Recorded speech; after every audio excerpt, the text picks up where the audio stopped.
Hotel 112 HART call signs. They are Britain's toughest medics. CPR in progress. Stand clear. Checking now. We will be the people that are going in the direction of where something went bang when other people are going in the opposite direction.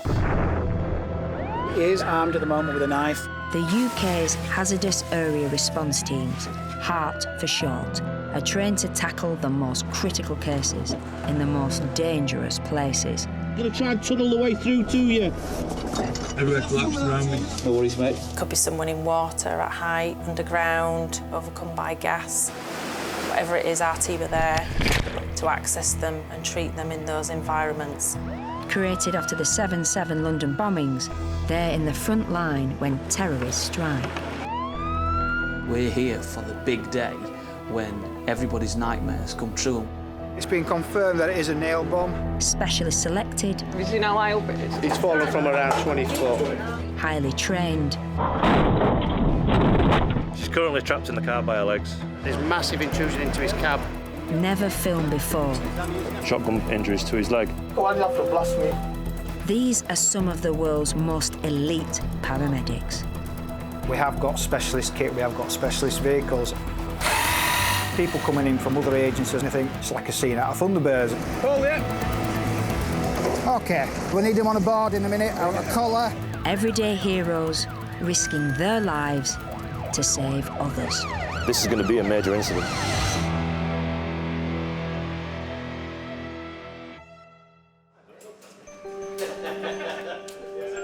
The 42 men and women of Yorkshire's HART team cover a population of 6 million people.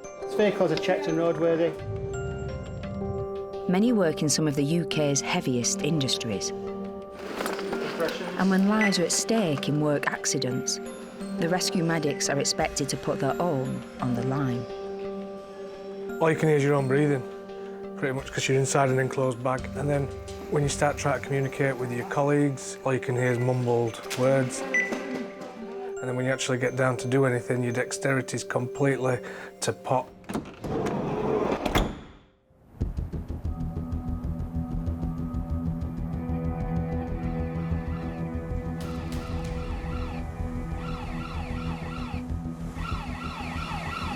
It's almost midnight, and now Papa team have a real chemical spill to deal with. Hydrochloric acid leak. Hydrochloric acid can dissolve metal. Hydrochloric acid?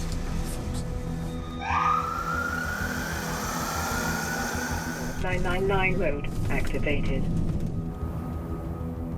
It's happened on Hull docks, an hour's drive down the motorway.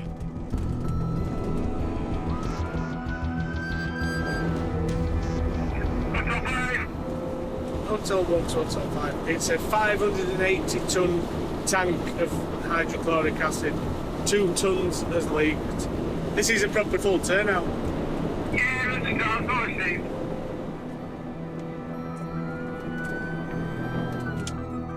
I didn't finish my curry. In the heart of a sleeping city of 250,000, a major emergency operation is underway. If things go wrong, thousands of lives could be at stake. This is a night that we're hoping doesn't happen, but it looks like it might be about to start. So we're looking at you know, what kind of kit basically we're wearing. So as soon as we get there, we should be able to liaise with whoever's on site. The 3 HART mobiles are heading into the docks. Team leader Andy speaking. Yeah, we're just heading down now.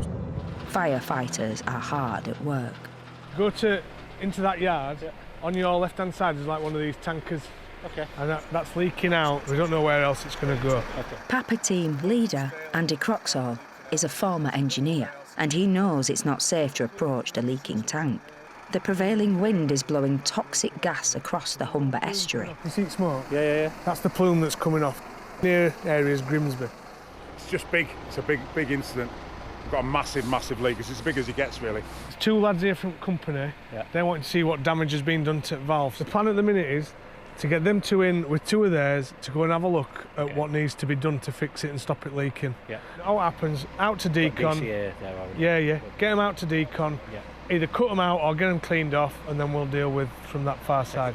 4 volunteers are about to try to stop the spill. They must wear protective suits that will make their task even harder. Their dexterity's an issue because they're wearing big, thick protective gloves. Because it's so hot, the visor and the mask inside can steam up, so visibility's quite difficult. Also, it's hard to understand what someone's saying. 2 company engineers are leading the repair team. There's 580 tonnes of this liquid in those tanks. So if that goes, major problem. HART controller Sean will be in charge of monitoring the men's safety. We've got telemetry, enables us to be able to monitor their oxygen levels, how hard that they're working. They'll be able to tell us straight away if there's an emergency they need to come out, and vice versa. If they're using too much oxygen, we can press a button on here which will tie up with them to let them know that they need to come out as well. So, yeah. In the middle of the deserted plant, acid is spewing from a crack in the tank. The fluid can eat through flesh. The gas is highly toxic. If a suit springs a leak or the oxygen system malfunctions, its wearer faces almost certain death. Look how much is in there.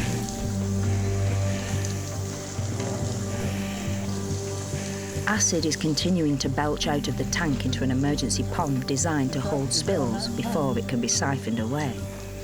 But it seems this safety system has failed. It's not the bunding that's failing. The bunding won't fail because it's designed to hold the hydrochloric acid. But the sump pump that's used to empty it is leaking. Unless the leak is stopped, it's feared acid could cause 3 other nearby tanks to fail too. The main thing now is how long we've got. Yeah, cracking. I don't like the sound of that. It's cracking. Are they all full? Yeah, I think so. 1 second. Yeah, pass the message over. This emergency is now causing major concerns. It's what further damage it could do to other stuff. People living in Hull's Docklands have been warned to close windows and stay indoors. If you imagine the tank, and then you imagine like a tube coming out of the tank with a metal plate bolted onto it, like an access cover. It's leaking out of there like a 15mm water pipe. What we're going to do next is we're going to use a rubber sheet to try and stem the leak. The fire commander is sending his crew back into the tanks.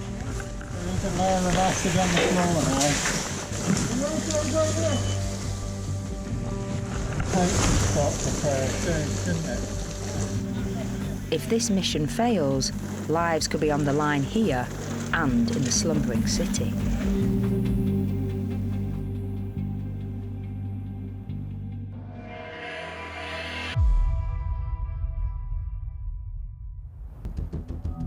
"60 miles away in Leeds, Alpha team are being scrambled to a freak accident in the suburbs. A man has been run over by his own car. 999 road activated.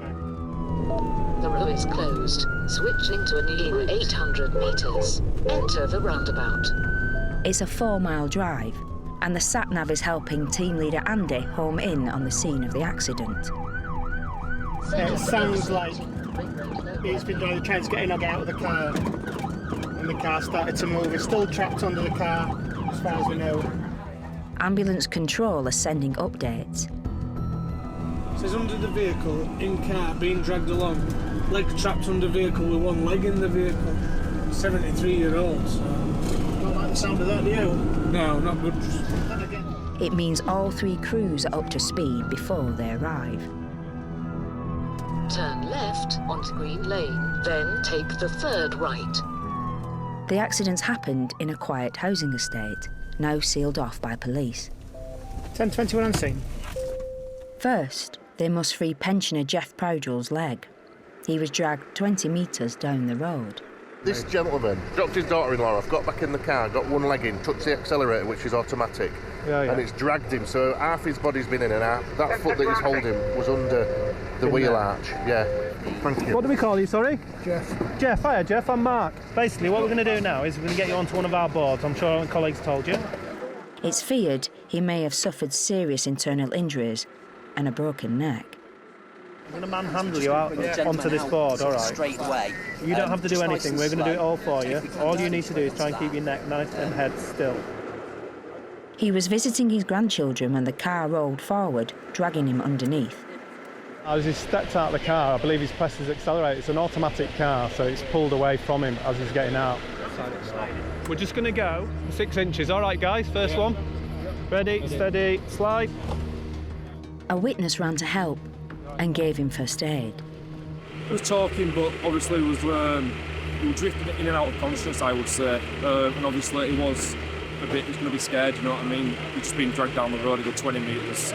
Perfect. It's critical Jeff's spine is kept straight, but they must also prevent further damage to his leg. Anything changed at all, Jeff? Any new right, pain Jeff? as we're moving you? No, you happy? But the accident could still have broken bones and caused life-changing nerve damage. All right, Jeff? Yeah. Good stuff. He's being strapped to a spinal stretcher. That's it, we're locked in. Ready, steady, lift. The abrasions caused by the wheel mean Jeff may need plastic surgery to his leg. His wife Linda was with him. She's remaining remarkably calm. He's doing all right. We're going to get him in the ambulance now. Once he's in there, they'll assess him properly. We'll get him stick there. We'll good look at him there. He will be going to hospital. It's been a shocking experience for his family and the motorist who came to his aid. It's a stressful day at work, mate, and then on the way home, the last thing you want to see is an old gentleman under his car and his daughter-in-law looking very stressed out, but we've got him out and hopefully he'll be all right. Now he's in the ambulance, they'll be able to examine Jeff's injuries more thoroughly. We've had a quick look at him, but the crew are happy to deal. The only other thing we'd be concerned about was pain relief, but they'll be able to manage with it on normal crew pain relief, so morphine or Entonox, whatever they decide to use. Jeff's been taken for tests, which will reveal the extent of his injuries. This accident could change his life. Hotel 2, Hotel 1, 1028 clear on scene.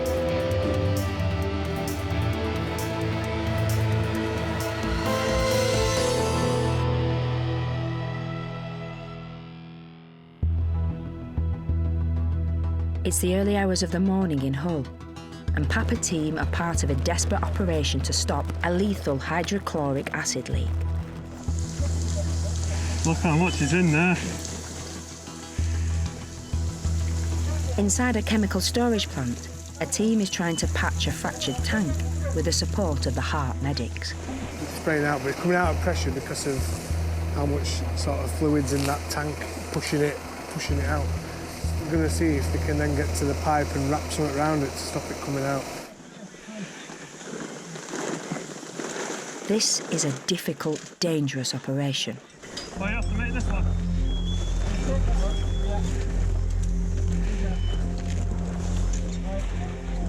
Breathing bottled oxygen and wearing thick gauntlets, the rescue team is heading back into the danger zone. Go, mate.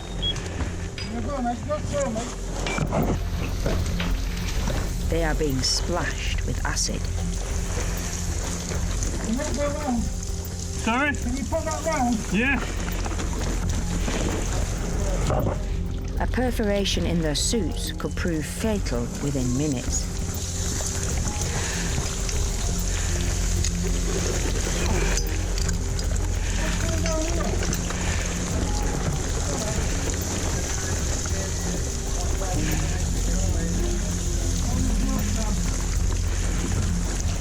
But the rubber patch doesn't work. It won't fit.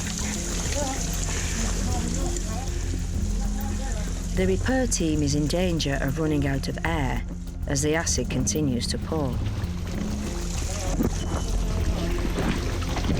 A snatch squad of paramedics is on alert to rescue any casualties. If we need to go in, we can get our suits on, go under gas, under air.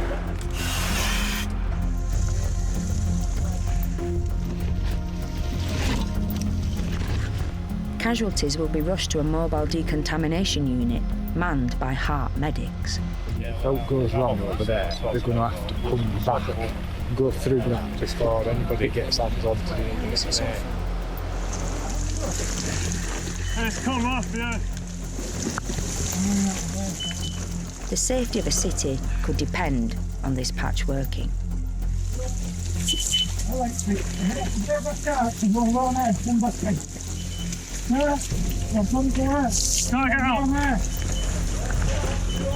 But it's no good. They're forced to retreat. Until the leak is plugged, a simple change of wind direction could lead to disaster. Despite the risks, they will need to figure out a way to seal the tank.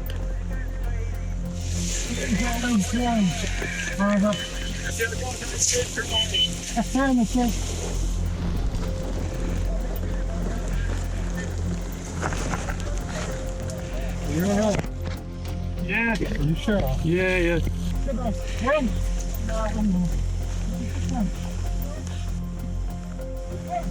Go! And one of the team already has an acid burn. Gone down my glove a little bit. Getting itching like a now. Down into the decontamination thing. You just walk in between there. It's time for HART to decontaminate the team. Go in there, use the showers and the brushes. Okay. Wash yourself down. Everything. Yeah. For fire officers, it's back to the drawing board. Their backup plan could involve completely covering the leaked acid with oil. If that oil goes on to abundant, it should stop off gassing. So even if the leak continues, the hydrochloric acid will just drop through the oil and the off-gassing will be suppressed. The oil will stop acidic gas rising from the spill. It should prevent danger to the public, but there are no guarantees.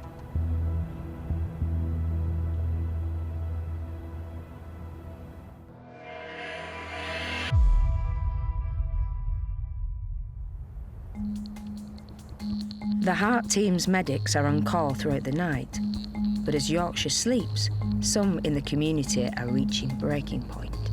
Year on year, we seem to deal with lots more patients who are having, psychiatric issues. We deal with a lot more patients kind of in the early hours of the morning. They tend to sort of put themselves in quite precarious situations on high buildings, bridges, and they need the help and assistance that we can give them. 999 mode activated. It's late at night in Leeds, and paramedics Daz and Kim are heading to a high-rise hospital building. We've been deployed to St James's Hospital in Leeds. We've got a report of a patient who has climbed up onto Chancellor Wing, where there's some scaffolding and it's hanging off it. Apparently he does have some psychiatric issues. Yorkshire has the highest rate of male suicide in the UK, almost 1 death a day. The limited number of beds for psychiatric patients has a real effect on the team's workload. We have all the equipment for working at heights. If he stays in that place, we might have to secure him with ropes or some of the other equipment. The main entrance to St James's Hospital, one of Yorkshire's biggest with 1,000 beds, has been sealed off. 4 floors up, a man is clinging to scaffolding. Kim and Daz are preparing to join him. Well, they're moving everybody away. I think that might be the best thing. In the dark, it will be a dangerous rescue. We're getting into working at height kit, so we have to wear a harness. We have all our safety devices, arrest gear as well, that we have to strap onto in case we sort of get pulled off with him. Potentially what we're going to do is going to go up the inside of the building. Just the only access to him is out through a window. But he's dangling at the minute on the scaffolding. He says he's going to jump. As Kim and Daz run through final checks to the safety gear, that's it. Team leader Moggy's returning, having scouted the building. The windows are a no-go. He's got the cutters to cut the lock for you. It's different. It tilts that way. Without damaging window, smashing window out. If they can't descend from a window, it means they must climb 50 foot up the hospital's exterior. Onto where over the yellow. Over the yellow one, and then there's a raking, then there's a platform, and there's a ladder up here. If he jumps and then gets hung up, we have to go and sort of try and secure him in place, and hopefully then he doesn't injure himself any further. But then, there's good news. It's coming down. If somebody comes down from top now, he can't get back up. Do any of the lower windows open? They're all saying they're on the slides to go. Just wait there, mate. We'll get you a ladder. Told psychiatrists I'm going to kill myself or I'm going to kill someone else. So they need sectioning. Give me a piece of paper with a phone number on with Samaritans. Oh, what good's that? I told him I'm going to kill myself or I'm going to kill someone else. Give me a piece of paper with Samaritan numbers on. It's difficult to understand, and you know, as a paramedic, I look for the things that are broke that I can fix. But unfortunately, what's inside a person's head is a mystery to me, even after all these years. And I've spent many hours leaning on a bridge parapet, speaking to people, and all I've done is talk to them. And in the end, hopefully, they sort of step to the side of the bridge that doesn't have the long drop on it.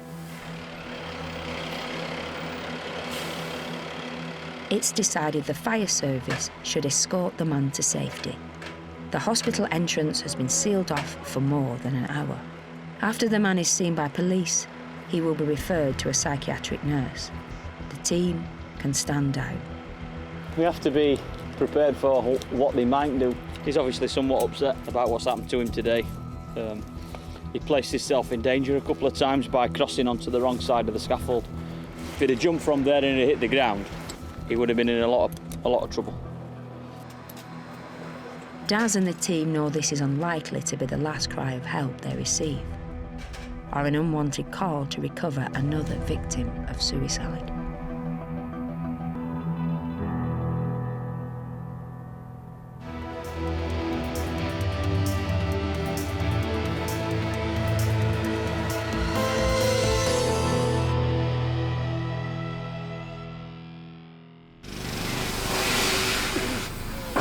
They think they've heard 4 casualties. Meg, she's conscious and trapped by a boulder. There's one trapped by the legs and the other 2 they're not sure about. Hello, can you hear me? Hello. The HART team train hard to reach patients wherever they are trapped. And working in derelict or collapsed buildings is among the most dangerous things they do. Just an update on the casualty I'm dealing with. We've got a bariatric patient, must be in excess of 30 stone. Training exercises are as realistic as they can make them. Have we got a name? It's Jack. But today, their skills will be tested for real. Right, let's go. Team leader Manny and paramedic Gemma are heading for a derelict school in Wakefield, 10 miles from the team's base. I love anything that's unusual or dangerous, really. I've kind of got that side to me, I think. So a job that involves me working in water or working at height and crawling around in collapsed buildings is my dream job. It's brilliant. A 14-year-old boy is lying critically injured after falling 25 foot down the school chimney into a basement boiler room. HART paramedics Sarah and Emma are also on the case. Hotel 1, go ahead. Yeah, Manny, we're on the scene. One of the crew has climbed down the skylight and is with the patient at the moment. They are asking to have on the ladder, but I know you're nearly there, so I'm going to leave it to you. Yeah, Roger, not a problem. We're just pulling up onto the road now. We'll assess the situation and take it from there, Robert. Thank you. Police are still trying to get into the school grounds. Can we jump over the wall while they're going? Yeah. Locks haven't prevented the school becoming an illegal playground for local kids.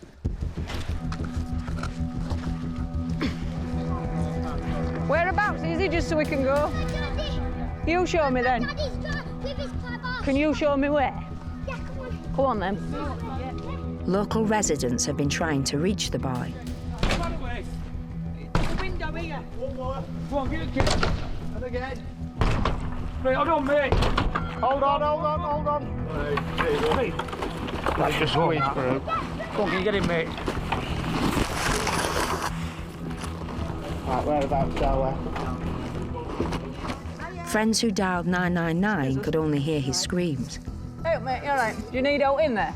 You need a spinal board? Yeah. They helped a local paramedic reach Tyler Miles. He's badly hurt. He fell 3 stories in pitch darkness before hitting pipes and the concrete floor and shattering his lower legs. What's that, sorry? Hiya, Tyler. All right then, I'm just going to take hold of your head for a second. Is this arm all right? Just, first thing first, just tell me exactly where it hurts. Stump bar. Middle part. Whilst we've got it Just like cut this, that down? Yeah, cut that down and let's just have a look at it. Tyler's lying in filthy conditions, and Manny and Gemma fear a spinal injury. If you wiggle your toes or your feet, if you can just move your feet. Right. Yeah. It's my left one, It's your left one, all right. Okay, my colleague's just going to have a feel down your back, okay? Tell us if anything's sore, buddy, all right? Just shout out. No pain down there so far? No? Nothing. Tyler, I'm just going to feel down your leg. Just tell me if it's sore, all right? Can you feel... It's getting numb. Can you feel me touching it? Yeah. On that one? The height of his fall suggests he may also have suffered internal injuries. Is that sore? Causing catastrophic blood loss. His blood pressure is holding up, for now. Were you at the top at ladder, Tyler? Significant fall, is that? Yeah. Have you seen how high up it is? Yeah. Well, it's a story or more, 2 stories. right, well, we'll be going to LGI. Yeah. Let's just do another BP, Gemma. Yeah. We've got a pulse ox there. So if you were to score it between 1 and 10, 10's an awful, the worst pain you can think of, what number is it now? About 7. About 7. The whole team has now been scrambled to the school to begin the major operation of removing Tyler from the basement. And now his blood pressure is dropping. 90 over 54. Right, I'm just going to get the air ambulance to come and all. His BP's dropped down to around 90s. It could be the first sign of a lethal internal bleed. Sharp scratch, buddy. There's no time to waste. The plan is, we're going to log roll him as he is, apply a collar, we'll get a pelvic finder on where he is, and then move him into a more workable area. Tyler had been missing from home. Are you Mum? Are you Mum? So he's going to be fine. I think he's had a fall down here. He's going to be okay.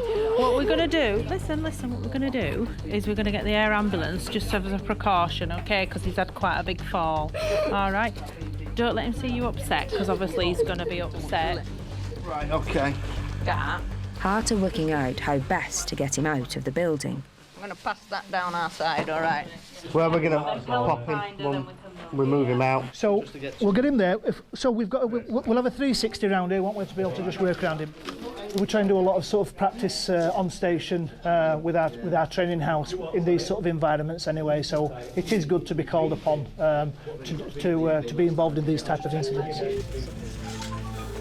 Children can deteriorate very quickly if they are bleeding internally. The air ambulance is bringing blood to the scene in case Tyler needs a transfusion. On head, go. Just caterpillar it out. Yeah, got it. Yeah. Gemma, you're doing chest, aren't you, darling? I think let's get another BP, guys, before we give any analgesics, you know? Any pain there, Tyler? Good lad. Any pain? Feel me doing pain there, yeah? Okay. Pain here? Yeah. Okay, matey, no worries. So both sort of lower then. Tyler, just take nice steady breaths for me. 112.63. And again. It looks as though he's got potentially fractured ankles. Mum, you can come over here if you want. We're just going to give him some paracetamol just to start sorting his pain out, all right? Tyler needs all the emotional support he can get. You know, we were saying your pain score between 1 and 10. What number is it now? A 5. Has it gone back up? Yeah, all right. We're going to give you something a little bit stronger, okay? It's called morphine, all right. It'll just make your pain go away a bit quicker. OK then, guys, yeah, ready when you are. Yeah, we're just capping off the TXA. It's time to move. Tyler urgently needs x-rays and scans. Right, you have to stride over this. Watch that big bar in the middle, it's higher than you think. All right. Watch your head, guys, that's all. Threshold there, go down. OK, good, we're out. Morphine times on there, 2 No, milligrams. 2 milligrams of morphine.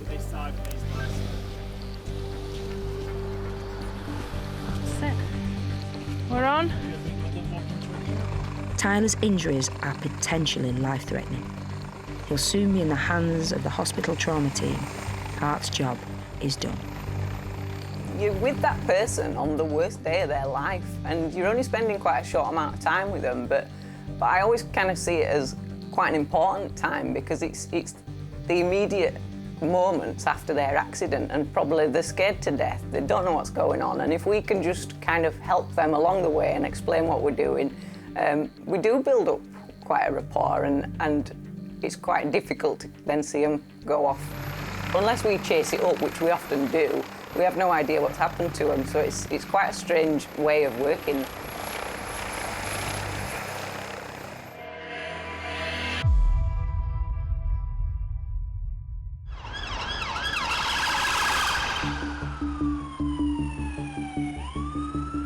Church and Adam are on their way to Pontefract. We believe it's one patient, RTC, mechanically trapped at the moment. It believes we've got it that the car might be smoking, but until we get there, we can't be quite sure what we've got.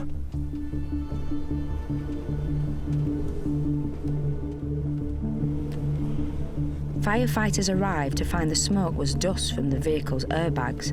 10:13 on scene. But now they're trying to free the driver of the black car. 1 to 1 and I'll get it over. Reportedly that one's a tad worse than that, but both are well in the grand scheme of things. With plenty of hands, haven't we? Yeah. The driver of the white van is being taken to hospital for a checkup. Hello there. How are we going? Hi. What do we call you? Alan. Alan, can we just have a quick look at this collar, because it doesn't look to be right comfortable. Telling him that. But if we can make it a little more central. How's that? Is that a lot better? Yeah, thank you. No problem. It's feared Alan Lewis has a spinal injury. It was a major impact at a busy junction. When I arrive on scene, you start thinking what mechanisms might be involved, trying to think out what kind of damage from that car will be passed through the person's body, so what kind of injuries they will have. Alan was in the SAS. He's been fit all his life. Sounds daft. I was in the army for years. And all right. I was the only Yorkshire lad in the unit. Right, it must have been best one day then. You're only Yorkshire lads. I was the best. You've got to be really calm. You've got to get their trust. They've got to be able to trust you that they're wanting to tell you personal details of their medical history, so we can then start working out the best treatment for that patient. This looks like a routine road accident, but then Alan mentions something to another paramedic that makes his rescue potentially very difficult and dangerous. We do suffer with brittle bones.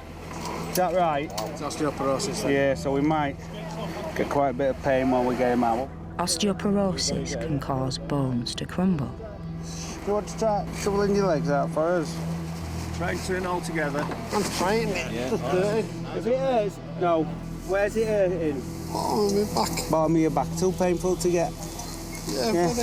I wonder if we could slide board underneath him. that side. Yeah. Slide it through. If we could have laid it on that seat, just taking him that way round. I'm going to take the door off for you, so. Take this door off first. Yeah.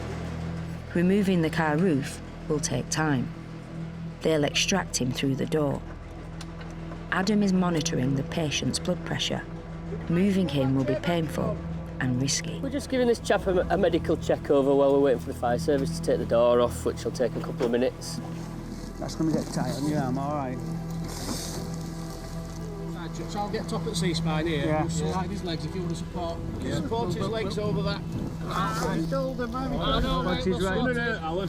Right, I've got his head. Put your hands onto your tummy, Alan. We'll sort you, don't worry. Nice and steady. Straighten these legs for me, Alan. Right, I've got it. Nice and steady. Oh, you're the star, Alan. You're doing well, Alan. You're doing well, Alan. Right. Down at that chin. Ready, steady, move.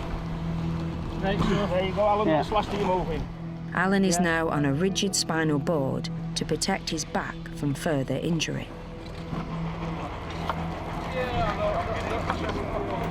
So I just pop it on there and we'll just scoop him off. I've got you, mate. It's going to be a bit bumpy now, OK? We need to get onto our ambulance, all right? He's been taken for x-rays to his back and shoulder at the Pinderfields Hospital in Wakefield. Spinal specialists will be called in to examine him. Alan's medical condition means the accident may have caused far more serious damage than might usually be the case.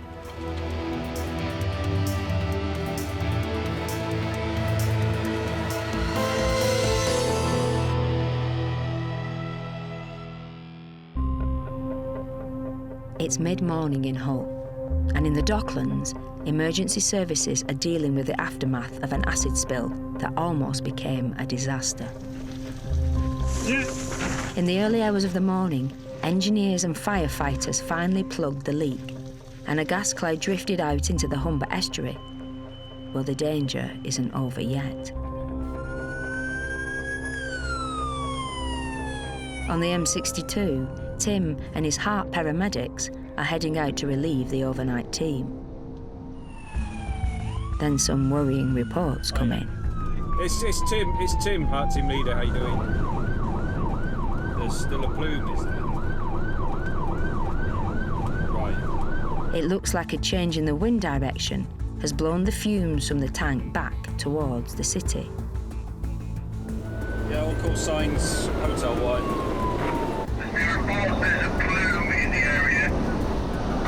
From the west. Be advised, there are now patients self-presenting. 3 patients so far. Inhaled fumes from hydrochloric acid. Many of those affected are workers on the docks. Just stay here, mate. Just stay here. All right, mate. Just stay there, mate. Yeah. So, just confirm. Have you actually had any on you? No, but it was in the cloud, mate, with the wind change. So they've inhaled it, basically. From last night. Yeah. Right. Okay. You feel short of breath now? You just got. I've been coughing and feeling sick. and your mate. He's a bit worse. Some of the victims didn't realise what the cloud was until it was too late. Just looked like fog. Yeah, you could see it quite bad across the road, and it was only when the wind changed, got a lungful of, I smelled it out first, and when I turned round it was like, got real bad throat and coughing quite a bit. But I think that's because of the effects of the vapour and what I inhaled when I walked through it. The leak yesterday is the cause of this. They thought it was under control. The people that are presenting are from a neighbouring plant, and these are people that have been working at height by the sounds of it, so the plume or some smoke or something has drifted across.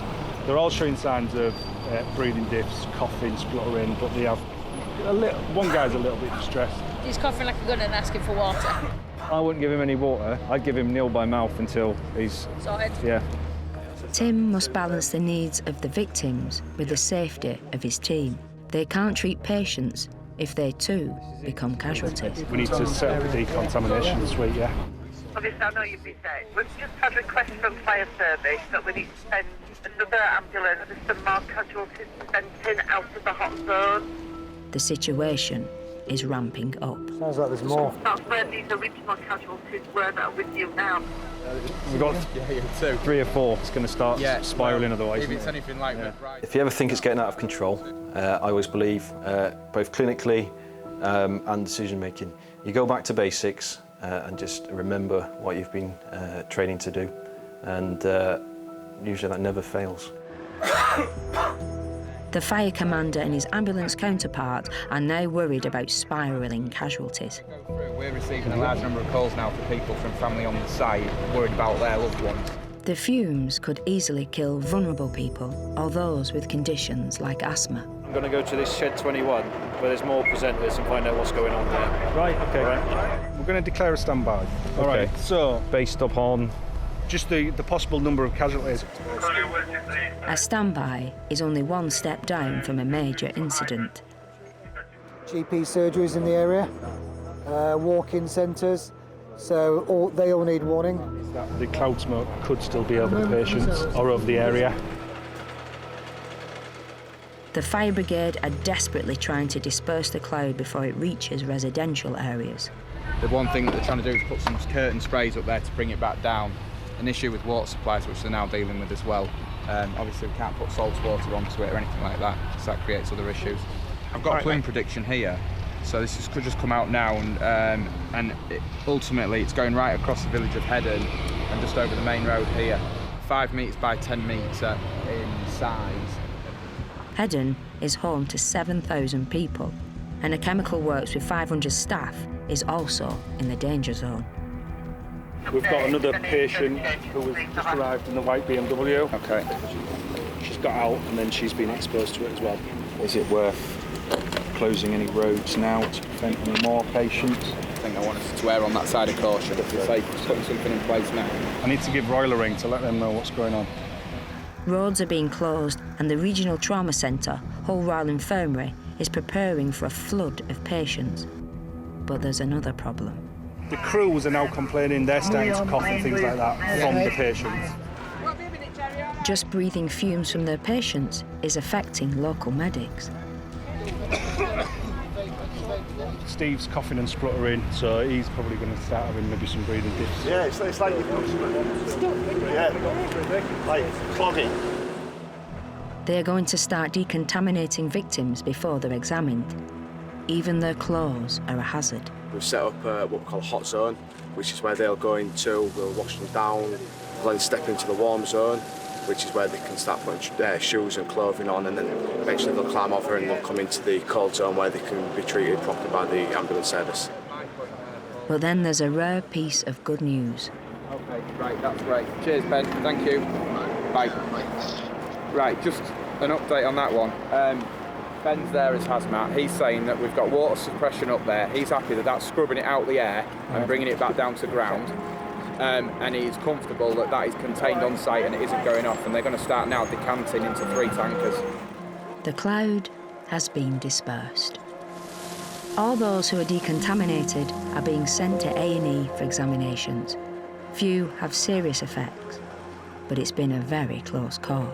Had this been left unchecked, the plume could have gone across one of the local villages. We could have got a large amount of people with respiratory issues, potentially worse, who knows. Toxic cloud blowing over large numbers of people. Don't have to be a rocket scientist to know toxic chemicals and people don't mix. Potential for a lot of harm. For HART, it's time to return to base. After 15 hours, Hull can finally breathe a sigh of relief.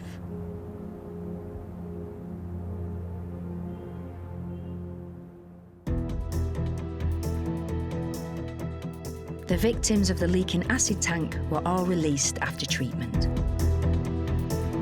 Jeff, the motorist run over by his own car, needed surgery for severe abrasion injuries to his leg. He also cracked several ribs. The man who threatened to jump off a hospital building received psychiatric care. After his 30-foot fall down a chimney, teenager Tyler was found to have a serious spinal injury, but he's now back on his feet.